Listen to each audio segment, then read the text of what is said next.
Hello दोस्तों, कैसे हो आप लोग। स्वागत है आपका आपके चैनल प्रतिभा अड्डा में। दोस्तों, आज हम लोग यहाँ पर देखने वाले हैं डीएलएड सेकंड सेमेस्टर का सामाजिक अध्ययन का सेकंड क्लास है। जैसा कि आपको पता ही है कि इसका फर्स्ट क्लास हो चुका है। उसका लिंक आपको डिस्क्रिप्शन में या फिर कमेंट बॉक्स में आपको पिन किया हुआ मिल जाएगा। अगर आपको नहीं मिलता है तो आप कमेंट करिएगा, मैं लिंक आपके कमेंट में भेज दूंगा।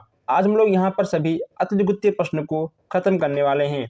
आप एक पेन और एक कॉपी लेकर बैठ जाइए ताकि जो भी क्वेश्चंस आपको नया लगे आप उसको नोट भी कर लीजिए। मैं आपको बता दूं, जितने आपके प्रकाशन हैं, राधा, पवन, आपका वीपीएम, राजन, सभी प्रकाशन के जो आपके लॉन्ग क्वेश्चन हैं, जो आपके अतिद्वितीय प्रश्न हैं, सभी प्रश्नों को हमने इसमें नोट कर लिया है। ठीक है, ऐड किया हुआ है।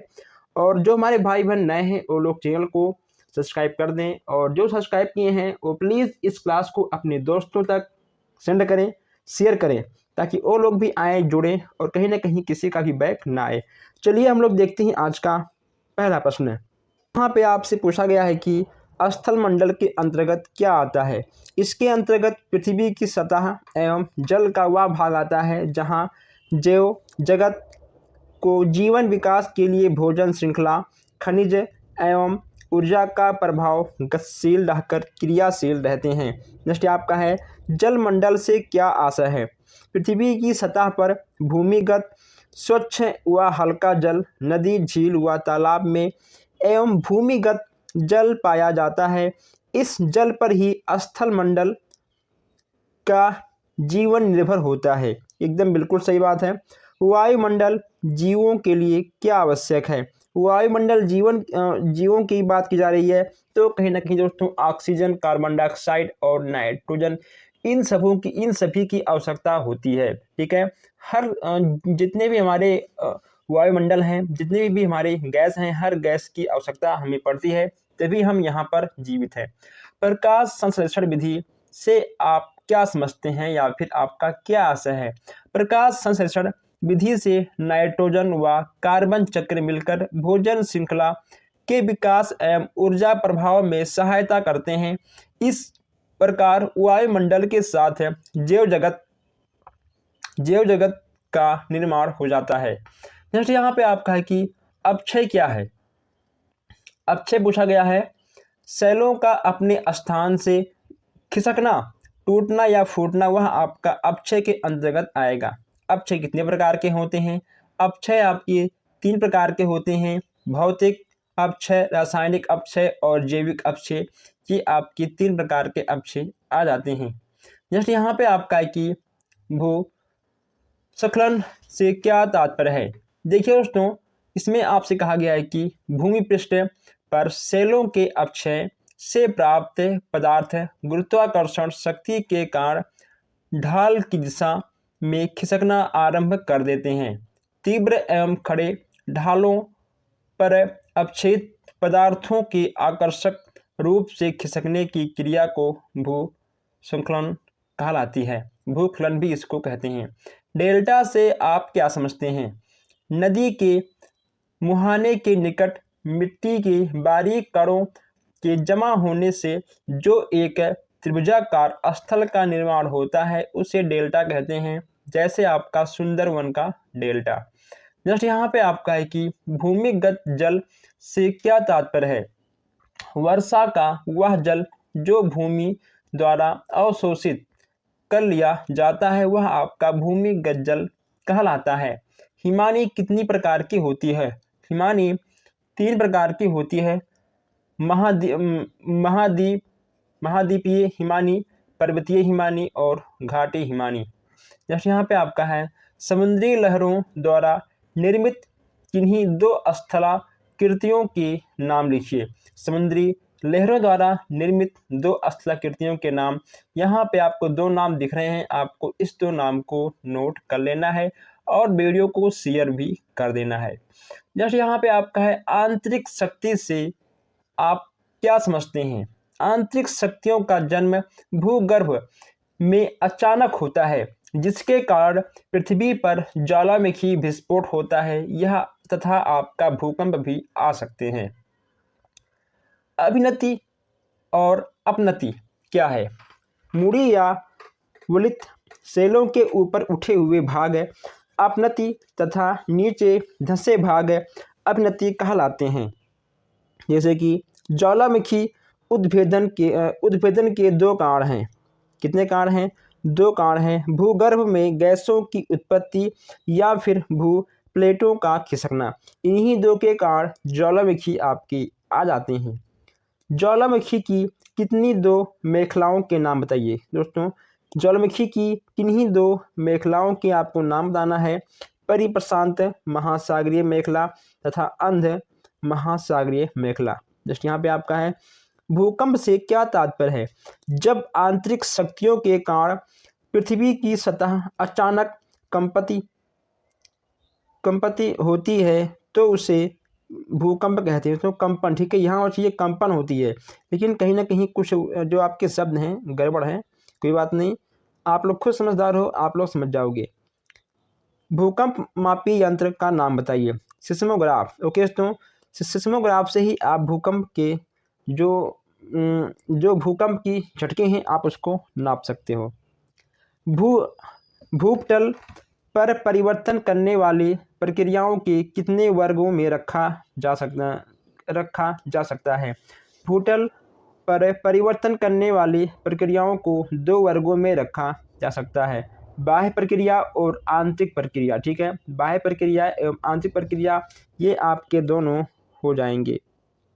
चलिए आगे बढ़ते हैं। जस्ट यहाँ पे आपका है कि तल संतुलित की प्रक्रिया का क्या अभिप्राय है? तल संतुलित की प्रक्रिया द्वारा धरातल पर समतल स्थापना अर्थात ऊंचाई निचाई को कम करने का प्रयास किया जाता है। आगे बढ़ते हैं। नेक्स्ट यहाँ पे आपका है कि तल संतुलन की प्रक्रियाएं कौन से दो कार्य करती हैं? तल संतुलन की प्रक्रियाएं निम्नीकरण तथा अधिवर्धन नामक दो कार्य करती हैं। अब यहाँ आपसे कहा गया है कि तल संतुलन के प्रमुख कारणों के नाम लिखिए। नदियों, हिम नदियों, पवने तथा लहरें तल संतुलन के प्रमुख कारक हैं। नेक्स्ट यहाँ पे आपका है सतवाहिनी तथा सतत वाहिनी नदियों में क्या अंतर होता है, स्पष्ट करिए। यहाँ पे आपसे कहा गया है कि सतत वाहिनी नदियों में पूरे वर्ष भर जल रहता है, जबकि असतवाहिनी नदियाँ शुष्क ऋतु में सूख जाती हैं। आगे बढ़ते हैं। यहाँ पे आपका नेक्स्ट प्रश्न है कि गंगा तथा ब्रह्मपुत्र में डेल्टा का नाम बताइए। आपका हो जाएगा सुंदरबन का डेल्टा। नदी द्वारा कौन कौन से कार्य किए जाते हैं? नदी द्वारा अपर्दन, परिवहन तथा निक्षेपण 3 कार्य किए जाते हैं। जलोढ़ मिट्टी का निर्माण कैसे होता है? जलोढ़ मिट्टी का निर्माण नदी के द्वारा होता है। अग्नेय शैलों को प्राथमिक शैल क्यों कहा जाता है? इन शैलों का निर्माण पृथ्वी पर सबसे पहले हुआ है तथा इन्हीं शैलों से अवसादित एवं कायांतरिक शैलों का निर्माण होता है, अतः इन्हें प्राथमिक शैल कहते हैं। हिमरेखा से क्या अभिप्राय है? अब यहाँ हिमरेखा की बात की जा रही है। किसी पर्वत तथा उच्च भूमि पर वह कल्पित रेखा जिसके ऊपर सदैव बर्फ जमी रहती है। यह अस्थायी हिमावृत की निम्नतम सीमा होती है। नेक्स्ट यहाँ पे आपका है हिमनद किसे कहते हैं? दोस्तों देखिए, प्रदेश में गतिशील हिम राशियाँ या बर्फ की नदियों को हिमनद कहते हैं। नेक्स्ट यहाँ पे आपका है हिम नदियाँ कितने प्रकार की होती हैं? हिम नदियाँ 3 प्रकार की होती हैं। पहला आपका है महाद्वीपीय हिमनद, पर्वतीय हिमनद और घाटी हिमनद आपके 3 प्रकार के हो जाएंगे। हिमोड़ या मोरेन किसे कहते हैं? हिम नदी द्वारा बहाकर लाए गए अपरदित अवसाद हिमोड़ या मोरेन कहलाते हैं। चलिए आगे बढ़ते हैं। हिमोड़ कितने प्रकार के होते हैं? हिमोड़ आपके 4 प्रकार के होते हैं। आपके यहाँ पर चारों प्रकार दिख रहे हैं, नोट कर लीजिए। यहाँ से क्वेश्चंस आपके बहुत कम बनते हैं। हिमोद से क्वेश्चंस आपके बहुत कम बनते हैं। हिम नदी से क्वेश्चंस आपके बहुत कम बनते हैं, लेकिन देखना जरूरी है। ठीक है, हिम नदी का कार्य क्षेत्र किन प्रदेशों तक सीमित रहता है? इस यहाँ से आपका क्वेश्चन कम बनता है, लेकिन एक बार देखना, नोट करना आपका फर्ज है। ठीक है, हिम नदी द्वारा निर्मित किन्हीं दो स्थलाकृतियों के नाम बताइए। यू आकार की घाटी, हिमज ग्रहण। ठीक है, यहाँ पे आपको दो प्रकार के स्थलाकृतियाँ मिल जाती हैं। आगे बढ़ते हैं। निम्नांकित भू आकृतियों का संबंध अपरदन से किस अभिकर्ता से है? यहाँ पे आपको देखिए हिमज और क्षणक, यहाँ पे आपको दो चीज़ें मिल जाती हैं, इसे भी आप नोट कर लीजिएगा। चलिए आगे बढ़ते हैं। पवन के अपरदन कार्य द्वारा बनी किन्हीं तीन भू आकृतियों का नाम लिखिए। यहाँ पे आपको तीन आकृतियाँ मिल गई हैं, तीन पूछा गया है, तीन आपको यहाँ मिल रहा है। ठीक है, निम्नलिखित भू आकृतियों का संबंध अपरदन से किस अभिकर्ता से होता है? बालुका स्तूप और छानक झील, यानी वायु और नदी। यहाँ पे आपको ये दोनों देखने को मिल जाते हैं, इसको आप नोट कर लीजिएगा। नेक्स्ट यहाँ पे आपका कि सियाल परत में किन तत्वों की प्रधानता होती है? सिलिका एवं एल्युमिनियम तत्वों की। ठीक है, चलिए। लोयस का मैदान किसे कहते हैं? पवन द्वारा उड़ाकर लाए गए धूल कणों के निक्षेपण से बने मैदान को लोयस मैदान कहते हैं। आगे बढ़ते हैं। आगे आपका कि लोयस के मैदान का कोई एक उदाहरण लिखिए। चीन का लोयस मैदान। किसका मैदान? चीन का लोयस मैदान। आगे बढ़ते हैं। बरखान किसे कहते हैं? अर्ध चंद्राकार बालू के टीलों को बरखान कहते हैं। जैसे आपका है पवनों का अपरदन कार्य किन प्रदेशों में बहुत महत्वपूर्ण हो जाता है? पवनों का अपरदन कार्य मरुस्थलीय प्रदेशों में बहुत महत्वपूर्ण हो जाता है। नेक्स्ट यहाँ पे आपका है कि निम्नलिखित भू आकृतियों से संबंधित अभिकर्ताओं के नाम लिखिए। वी आकार की घाटी और यू आकार की घाटी। वी आकार की घाटी आपका नदी में आएगा और यू आकार की घाटी आपका हिम नद में आएगा। डेल्टा और रेत की टीले किस अभिकर्ता द्वारा निर्मित किए जाते हैं? डेल्टा आपका नदी और रेत के जो आपके टीले होते हैं वे आपके पवन का निर्माण कर देते हैं। भृंगु क्या है? समुद्र तट पर पाए जाने वाले खड़े ढाल वाली चट्टानों को भृंगु कहते हैं। पुलिन किसे कहते हैं? समुद्र तट के साथ साथ लहरों द्वारा अपरदित पदार्थों के निक्षेपण से बने भूभाग को पुलिन कहते हैं। आइए आगे बढ़ते हैं। नेक्स्ट यहाँ पे आपको देखने को मिल जाएगा आंतरिक प्रक्रिया कितने प्रकार की होती हैं? आंतरिक प्रक्रिया आपकी दो प्रकार की होती हैं, क्षैतिज प्रक्रिया और ऊर्ध्वाधर प्रक्रिया। अभिनति तथा अपनति क्या है? मुड़ी या वलित सेलों के ऊपरी उठे हुए भाग अपनति तथा नीचे धंसे भाग अभिनति कहलाते हैं। चलिए आगे बढ़ते हैं। नेक्स्ट यहाँ पे आपका है ब्लॉक पर्वत या खंड पर्वत किसे कहते हैं? दो समांतर भ्रंशों के ऊपर मध्य ऊपर उठे हुए भूभाग को ब्लॉक पर्वत कहते हैं। आगे आपका है कि विश्व की किसी एक प्रसिद्ध भ्रंश घाटी का नाम बताइए।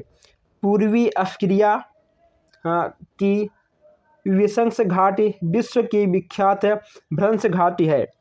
भारत में कौन सी दो नदियां ऐसी हैं, ठीक है दोस्तों, भ्रंश घाट से होकर बहती हैं? नर्मदा और ताप्ती नदी। ठीक है, नर्मदा और ताप्ती नदी आपका हो जाएगा। आगे बढ़ते हैं। ज्वालामुखी किसे कहते हैं? ज्वालामुखी भूपृष्ठ पर बनी वह छेद या दरार है जिससे होकर लावा या मैग्मा बाहर निकलता है। आगे बढ़ते हैं। लावा क्या है? भूगर्भ की पिघली हुई शैलें लावा या मैग्मा कहलाती हैं। नेक्स्ट यहाँ पे आपका है वीवर या क्रेटर किसे कहते हैं? ज्वालामुखी पर्वत के ऊपरी भाग पर बने कीबनुमा गड्ढे को वीवर या क्रेटर कहते हैं। ज्वालामुखी आपकी कितनी प्रकार की होती हैं? ज्वालामुखी आपकी 3 प्रकार की होती हैं। सक्रिय ज्वालामुखी, सुषुप्त ज्वालामुखी, मृत या शांत ज्वालामुखी। किन्हीं दो सुषुप्त ज्वालामुखी के नाम बताइए। दोस्तों, इटली का एटना और जापान का फ्यूजियामा। ठीक है, ये आपके दो सुषुप्त ज्वालामुखी के अंतर्गत आ जाएंगे। ज्वालामुखी क्रिया से होने वाली किन्हीं दो हानियों के बारे में आपको लिखना है। आप 2 हानि क्या, आप 10 हानि भी लिख सकते हो। भूकंप उद्गम केंद्र या भूकंप मूल किसे कहते हैं? भूगर्भ में जहां भूकंप तरंगे पैदा होती हैं वह स्थान भूकंप मूल कहलाता है। आइए आगे बढ़ते हैं। नेक्स्ट यहाँ पे आपको देखने को मिल रहा है कि भूकंप अधिकेंद्र क्या है। भूकंप मूल के ठीक ऊपर धरातल पर स्थित बिंदु को अधिकेंद्र कहते हैं। विश्व में अधिकांश भूकंप किन क्षेत्रों में आते हैं? विश्व में अधिकांश भूकंप नवीन वलित पर्वत श्रेणी के क्षेत्रों में आते हैं। ये क्षेत्र चट्टानों की दृष्टि से प्रायः स्थिर होते हैं। स्वेज नहर किन सागरों को जोड़ती हैं? लाल सागर व भूमध्य सागर। सेल कितने प्रकार की होती हैं? सेल आपकी 3 प्रकार की होती हैं। अग्नेय सेल, अवसादी सेल, रूपांतरिक, जिसको आप कायांत्रिक सेल भी कह सकते हैं। पेंजिया किसे कहते हैं? भूखनन के कारण जो भूखनन निर्मित होती हैं उसे पेंजिया कहते हैं। अमेजन तथा जायरे घाटी के लोगों के मुख्य आवास क्या हैं? पशुपालन, मत्स्य पालन और दुग्ध पालन, ये आपके हो जाएंगे। अग्नेय सेल के उदाहरण आपको देने हैं। जस्ट यहाँ पे आपका है कि ग्रेनाइट और बेसाल्ट। अग्नेय सेल की विशेषताएं आपको बतानी है, आप इसको पढ़ लीजिएगा एक बार, आपके दिमाग में अग्नेय सेल की विशेषताएं बैठ जाएंगी। आइए आगे बढ़ते हैं। नेक्स्ट यहाँ आपसे कहा गया है कि वायुमंडल किसे कहते हैं? पृथ्वी के चारों ओर से आवरण की तरह घेरे हुए हवा का विस्तृत भंडार को वायुमंडल कहते हैं। वायुमंडलीय जल वाष्प का संघनन सर्वप्रथम किस पर होता है? धूल के कणों पर। ये धूल कण आर्द्रताग्राही नाभिकों की भूमिका निभाते हैं। नेक्स्ट यहाँ पे आपका है कि सूर्य के विकिरित ऊर्जा का कितना भाग पृथ्वी पर आता है? 1/2 भाग जो है वह आपका पृथ्वी पर आता है। नेक्स्ट यहाँ पे आपका है कि सूर्य से निकलने वाली ऊर्जा को किस नाम से जाना जाता है? विद्युत चुंबकीय विकिरण के नाम से जाना जाता है। नेक्स्ट आपका हो जाएगा सूर्य पृथ्वी से कितनी दूरी पर है तथा यह आकार में पृथ्वी से कितना बड़ा है? सूर्य पृथ्वी से 15 करोड़ किलोमीटर की दूरी पर है तथा आकार में पृथ्वी से 13 लाख गुना बड़ा है। सूर्य तप किसे कहते हैं? पृथ्वी की सतह पर प्राप्त होने वाले सूर्य विकिरण को सूर्य तप कहते हैं। आगे बढ़ते हैं। नेक्स्ट आपका है सूर्य के प्रकाश को पृथ्वी तक पहुंचाने में कितना समय लगता है? 8 मिनट 22 सेकंड लगता है। ओके दोस्तों, चलिए आगे बढ़ते हैं। नेक्स्ट यहाँ पे आपको देखने को मिलेगा कि वायुमंडल किस प्रकार गर्म होते हैं? वायुमंडल सूर्य विकिरण द्वारा अप्रत्यक्ष रूप से गर्म हो जाते हैं।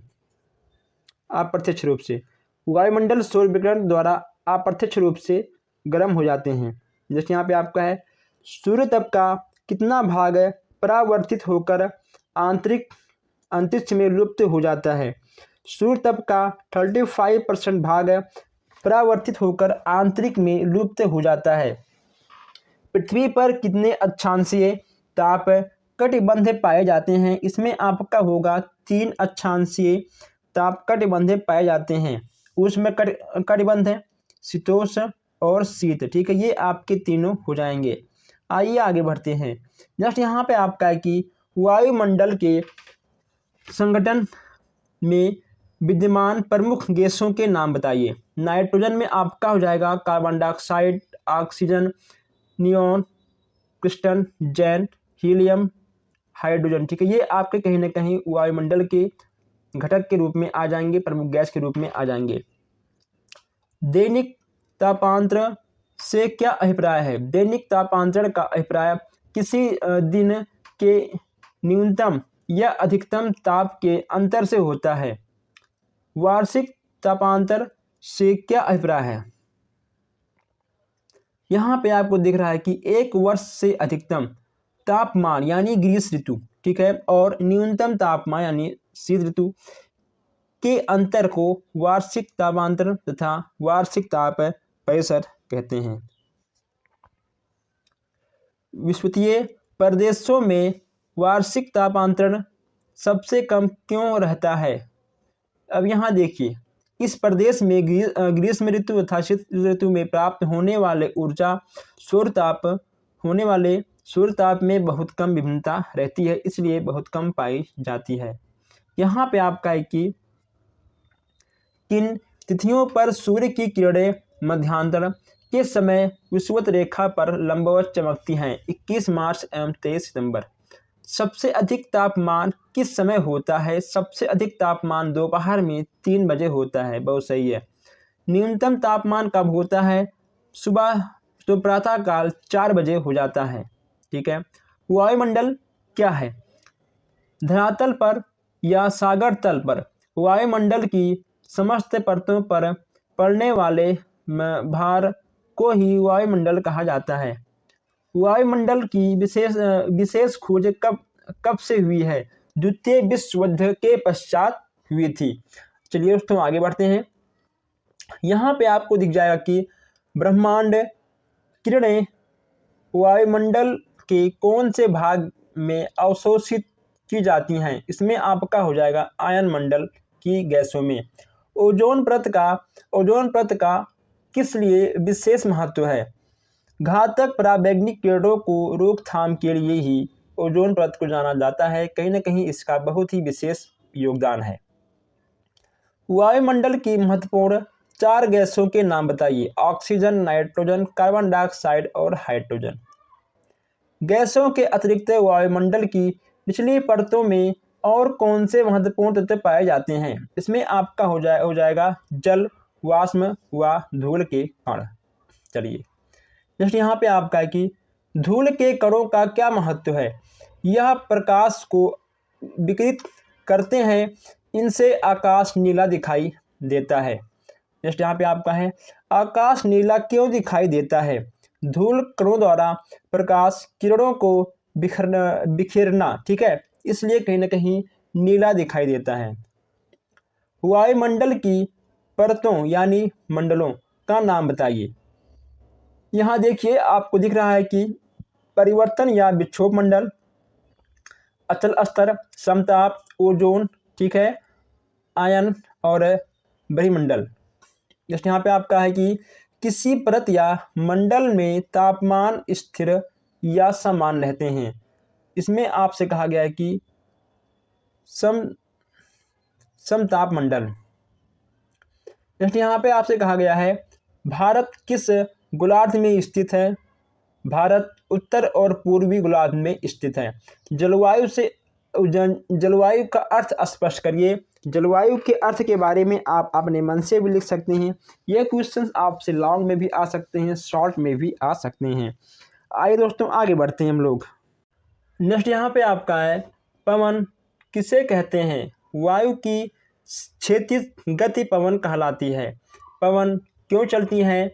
भूतल पर सूर्य ताप के आसमान वितरण के कारण पवनें चलती हैं। जैसे यहाँ पे आपका है वायुमंडल के संगठन की सर्वाधिक मात्रा किस गैस की होती है? आपका हो जाएगा नाइट्रोजन गैस की। पछुआ पवनें किस कटिबंध तक चलती हैं? पछुआ पवनें उपोष्ण उच्च दाब कटिबंध से उपध्रुवीय न्यूनतम वायु दाब कटिबंध की ओर चलती हैं। नेक्स्ट यहाँ पे आपका है कि वायुमंडल दाब में अंतर क्यों आता है? वायुमंडल दाब में अंतर क्यों आता है? यहाँ पे आपको दिख रहा है कि वायुमंडल का असमान रूप से गर्म होना, पृथ्वी के घूर्णन गति से होना, ठीक है। चलिए जैसे यहाँ पे आपका है वायुमंडल की विभिन्न परतों के नाम बताइए। यहाँ पे आपको दोस्तों यह प्रश्न तो हो चुका है, 1 मिनट लीजिए कि यह प्रश्न आपका हो चुका है शायद दोस्तों, 1 मिनट। अच्छा ठीक है, हाँ नहीं हुआ है, ठीक है। उसके बाद कुछ प्रश्न आपके रिपीट हुए हैं दोस्तों। देखिए ये भी आपका हो गया, ये भी आपका हो गया है। कुछ प्रश्न यहाँ पे आपके रिपीट दिखे हमें, ये भी आपका हो गया। पछुआ पौने किन्हें कहते हैं, ये भी आपके रिपीट हुए हैं प्रश्न। सूर्य का आभासी संचरण किसे कहते हैं? सूर्य की किरणें का मकर कर्क एवं मकर रेखाओं के मध्य संचरण सूर्य का अभिसारी संचरण कहलाता है। चक्रवात क्या है? चक्रवात पवनों की वह व्यवस्था है जिसमें केंद्र में न्यूनतम वायुदाब होता है तथा बाहर की ओर यह क्रमशः बढ़ता जाता है। ये भी आपका हो गया है। उसके बाद आगे बढ़ते हैं। आगे आपका है अभितट पवनें कौन सी पवनों को कहते हैं तथा इसका क्या प्रभाव है?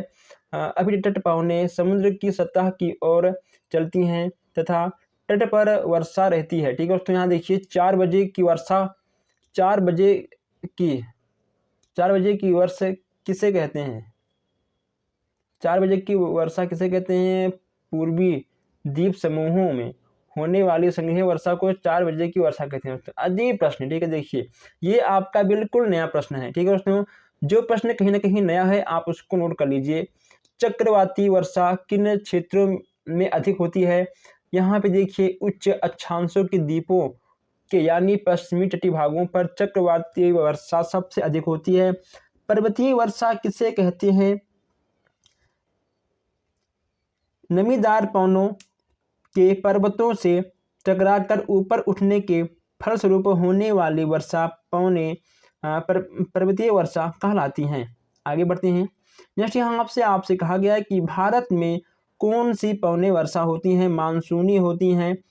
संघीय वर्षा किन क्षेत्रों में होती हैं? भूमध्य प्रदेशों में होती हैं। दोस्तों कहीं ना कहीं क्वेश्चंस आपके कुछ रिपीट हुए हैं। उत्तर प्रदेश, देखिए उस प्रदेश का नाम बताइए जहां पूरे साल वर्षा होती है। विषुवत रेखाएं प्रदेश में जहां पूरे साल वर्षा ही वर्षा होती है। अधिकांश भागों में वर्षा ग्रीष्म ऋतु में क्यों होती है? ठीक है, यहाँ आप देख सकते हैं। मौसम किसे कहते हैं? किसी स्थल पर वायुमंडल की अल्पकालीन दशाओं के योग को मौसम कहते हैं।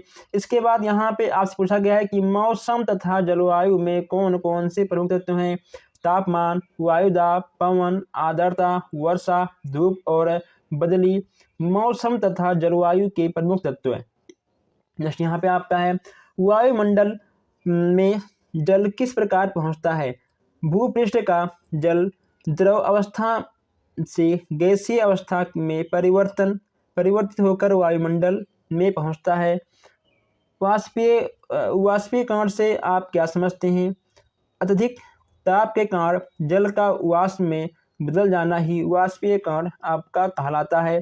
चलिए आगे बढ़ते हैं। जैसे यहाँ पे आपका है टुंडा प्रदेश में चलने वाली हवाओं को किन नाम से जाना जाता है? पछुआ पवन आपका हो जाएगा। मिस्टल तथा बब्लिजड़ किस प्रकार की हवाएं हैं? यह ठंडी ध्रुवीय हवाएं होती हैं जो रोम नदी की घाट से होकर चलती हैं।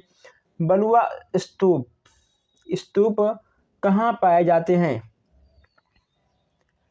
यहाँ पे आपको दिख रहा है कि पवन द्वारा रेत एवं बालू के निक्षेप से का निर्माण टीलों, और देखिए दोस्तों आपने देखा होगा कि जब भी रेगिस्तान में खूब कस के हवा चलता है तो दोस्तों कहीं ना कहीं वहाँ पर, ठीक है, बालू से बड़े बड़े टीले बन जाती हैं और जहाँ पर टीले बने होते हैं वहाँ पर से बालू उड़कर कहीं अलग भी टीले बना लेती है, वहाँ पे समतल भी हो जाता है। ठीक है, यानी दोस्तों हवा कुछ भी कर सकता है। चलिए आगे बढ़ते हैं। नेक्स्ट यहाँ पे आपसे कहा गया है कि जलमंडल से क्या अभिप्राय है? जलमंडल का अभिप्राय पृथ्वी के 71% क्षेत्र पर फैले जलमंडल से है। नेक्स्ट यहाँ पे आपका है कि पृथ्वी को नीला ग्रह या जलीय ग्रह क्यों कहा जाता है? हमारी पृथ्वी में 71% कहीं ना कहीं जलमंडल है, इसलिए दोस्तों उसे नीला ग्रह भी कहते हैं। नेक्स्ट यहाँ पे आपका है कि समुद्री जल खारा क्यों होता है। समुद्री जल के खारेपन का कारण है उपस्थित लवणों का घुला होना। महासागरीय लवणता का क्या अभिप्राय है। यहाँ देखिए आप लोग, सागरीय जल में घुले लवणों की संपूर्ण मात्रा को ही महासागरीय लवणता कहते हैं। समुद्री जल में लवणता या खारेपन का औसत अनुपात क्या है। समुद्री जल में लवणता का औसत अनुपात 35 ग्राम प्रति किलोग्राम जल होता है। यहाँ पे आपको महासागरीय तल दिख जाएगा कि यहाँ पे महासागरीय तल को कितने स्थलाकृतिक उप विभागों में बांटा गया है। यहाँ देखिए, महाद्वीपीय तट, महाद्वीपीय ढाल, महाद्वीपीय मैदान, महासागरीय मैदान और महासागरीय गर्त तथा महासागरीय कटक एवं पठार। महाद्वीपीय निगन तट की औसत ऊंचाई एवं गहराई कितनी है। ऊंचाई आपका 70 किलोमीटर है और गहराई आपका 100 फैदल तक होता है। ठीक है, अभी आपका फैदम क्या है। चलिए आगे बढ़ते हैं। जस्ट यहाँ पे आपका है, यहाँ पूछा गया आपसे कि अंटार्कटिक महासागर में पाए जाने वाले यस आकार की घाटी का नाम बताइए। तो यह कटक का नाम मध्य महासागरीय अंटार्कटिका कटक है। इस कटक के उत्तरी भाग को डॉल्फिन कटक या दक्षिणी भाग को चैलेंजर कटक कहते हैं। महासागरीय जल की नदियों के नाम बताइए। नहर, धाराएं और ज्वार भाटा। महासागरीय के अतिरिक्त जल कहाँ कहाँ पाए जाते हैं। यहाँ पे आपको झीलों, नदियों, हिम नदियों या फिर भूगत जल के रूप में पाए जाते हैं। आगे बढ़ते हैं। नेक्स्ट यहाँ पे आपका है कि जल स्थल या जल तल से आप क्या समझते हैं। भूपृष्ठ के नीचे जल से भरे हुए क्षेत्र की ऊपरी सीमा को जल स्थल या जल तल कहते हैं। वाष्पोत्सर्जन की प्रक्रिया क्या है। पौधों की पत्तियों के माध्यम से जल को वाष्पन रूप से बाहर निकालने की प्रक्रिया वाष्पोत्सर्जन कहलाती है। जल चक्र से क्या तात्पर्य है।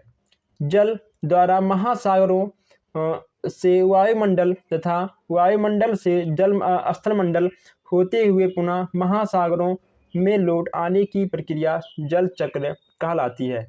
आइए आगे बढ़ते हैं। नेक्स्ट यहाँ पे आपका है, भूमिगत जल किन चट्टानों से होकर नीचे पहुंचता है। यहाँ पे आपको हो जाएगा कि पारंगमय या रसद चट्टानों से होकर जल नीचे तक पहुंचती है। स्रोतें या झरने कहाँ पाई जाती हैं। ये आपके यहाँ पे दोस्तों कहाँ पाई जाती हैं, पारंगमय तथा अपारंगमय शैलों के मिलन स्थल पर होती हैं। भूमिगत जल के 3 उपयोग बताइए। घरेलू कार्य में, सिंचाई और उद्योगों में कार्य आते हैं। यहाँ पे देखिए आपको दिख रहा है कि पृथ्वी पर कितना जल खारी जल के रूप में संचित है। 97%। ठीक है, जो कि आपका महासागर, झीलों और नदियों में देखने को मिल जाएंगे। पृथ्वी पर जल का मूल स्रोत क्या है। पृथ्वी पर जल का मूल स्रोत है वर्षा का जल और हिमपात। ठीक है, पृथ्वी पर कितना जल मानव उपयोगी है, यानी कितना जल मानव उपयोग कर सकता है, ओनली बस 1%। ठीक, कहीं कहीं आपको मिल जाएगा 2% है। भूपृष्ठीय या सतही जल किसे कहते हैं। यहाँ देखिए आपको मिल जाएगा कि जो जल हम एकत्र करते हैं, ठीक है, जो जल को हम एकत्र करते हैं वह आपका सतही जल के रूप में आ जाएगा। चलिए आगे बढ़ते हैं। यहाँ पे आपका है कि भूगत जल किसे कहते हैं। दोस्तों यहाँ पे आपको देखिए वही क्वेश्चन बार बार, केवल प्रश्नों का पूछने का तरीका अलग है, आपका आंसर सेम है। कृषि में उपयोगी रसायन जो अनियमिकरण क्यों होते हैं। क्योंकि इन रसायनों का विघटन या अपघटन सूक्ष्म जीवों द्वारा नहीं होता है। सुपोषण क्या है। यहाँ देखिए, नाइट्रेट तथा एवं फास्फेट युक्त जल में शैवालों या काई की होने वाली अत्यधिक वृद्धि सुपोषण कहलाती है। कौन कौन से जीव मल जल को साफ करने में सहायक होते हैं? मछली, घोंघा और केकड़ा। महाद्वीपीय सीमांत क्या होता है? महाद्वीपीय सीमांत वह भाग होता है जहां उससे महासागर मिलते हैं। जैसे यहाँ पे आपका है, पृथ्वी पर कितना जल खारी जल के रूप में संचित है? पृथ्वी पर उपलब्ध जल का 97% जल सागरों, महासागरों तथा झीलों के रूप में संचित है। विश्व में सबसे गहरा गर्त कौन सा है? इसमें आपका हो जाएगा मेरियाना गर्त, ठीक है, जो कि आपका 11,776 मीटर है। महासागरीय मगन तट क्या है? महासागरीय के महाद्वीपों, ठीक है, महाद्वीपीय एक मिनट सॉरी महाद्वीपियों मगन तट क्या है? यहाँ देखिए महाद्वीपों के किनारों का वह भाग जो उथला है तथा जल में डूबा हुआ है वह आपका कहीं ना कहीं महाद्वीपीय मगन तट कहलाएगा। महाद्वीपीय मगन घाट क्या है? ढाल क्या है? ठीक है, महाद्वीपीय मगन तट महासागरीय मैदान के बीच स्थित भाग महाद्वीपीय मगन ढाल कहलाता है।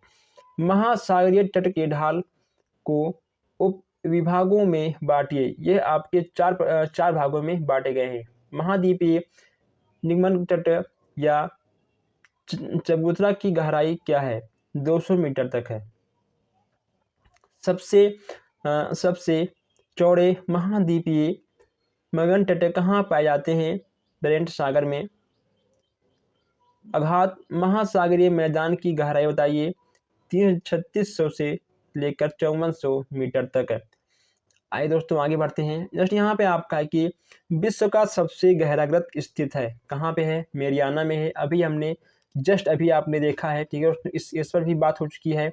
महासागरों एवं प्रशांत महासागर की गहराई कितनी है? 4800 किलोमीटर व 5000 मीटर तक है। और यहाँ देखिए हिंद महासागर अथवा अंध महासागर में एक एक गर्त का नाम बताइए। यहाँ पे आपको 2 गर्त देखने को मिल जा रहे हैं। जैसे यहाँ पे आपका कि सबसे अधिक श्रेणियाँ किस महासागर में पाई जाती हैं? आपका हो जाएगा अंध महासागर। प्रशांत या हिंद महासागर की एक श्रेणी या पठार का नाम बताइए। यहाँ पे दोस्तों 2 नाम आपको देखने को मिल जा रहा है। ओके दोस्तों कहीं ना कहीं आज आपको इस क्लास में बड़ा ही आनंद आया होगा। अगर कोई भी समस्या हो आप हमसे कमेंट बॉक्स या व्हाट्सएप पर संपर्क कर सकते हैं। अभी दोस्तों कहीं ना कहीं आपके बहुत सारे क्वेश्चंस हैं और क्लास आपके लंबा हो रही थी, इसलिए हमने इसको बीच में रोकना पड़ा। और हम मिलते हैं फिर आपसे नेक्स्ट क्लास में। Thank you.